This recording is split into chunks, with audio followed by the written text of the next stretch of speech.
Number 7, talk to me, brother. Number 7 is this concept was not taught by Jesus or his disciples, nor was it believed in by his followers as the early followers of Christianity. As we see when they found the Dead Sea Scrolls in Qumran, we see that the early Christians were still a part of Judaism. For instance, if you read the book of Acts, when Jesus Christ had departed from this earth, the disciples still daily attended the synagogue. They still daily went to the temple at Jerusalem and worshipped as the Jews worship, because this is what Jesus Christ brought. He brought the renewal of the laws of Moses.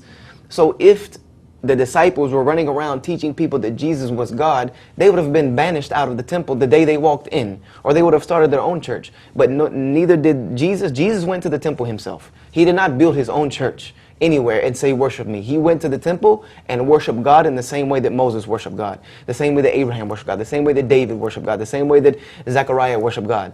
You know, he did the exact same thing, and his disciples followed him. And if you look at the first, second century Christians, they did the same thing. The people of Qumran, the first disciple who wrote the Dead Sea Scrolls, they were also a part of Judaism. They considered themselves practicing Jews who followed Jesus as their prophet.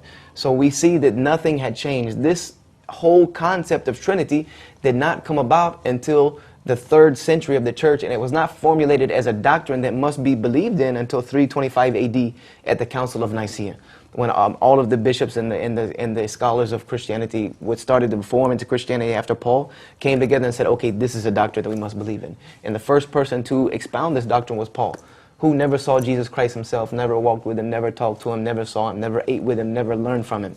It was something that he formulated off a vision that he said he had while he was on the road to Damascus to actually persecute Christians.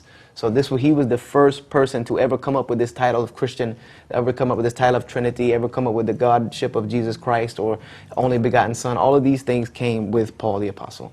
Is the word Trinity ever mentioned in the Bible? It does not exist, and there's only one verse that even barely mentions it. It's 1 John 5 and 7, and there are 3 that bear record on earth, the Father, the Son, the Holy Spirit, and there are 3 bear record in heaven, the blood, the water. But if you go and research that verse, almost all biblical scholars have removed that verse from the Bible because it is not a verse that was ever in the Bible.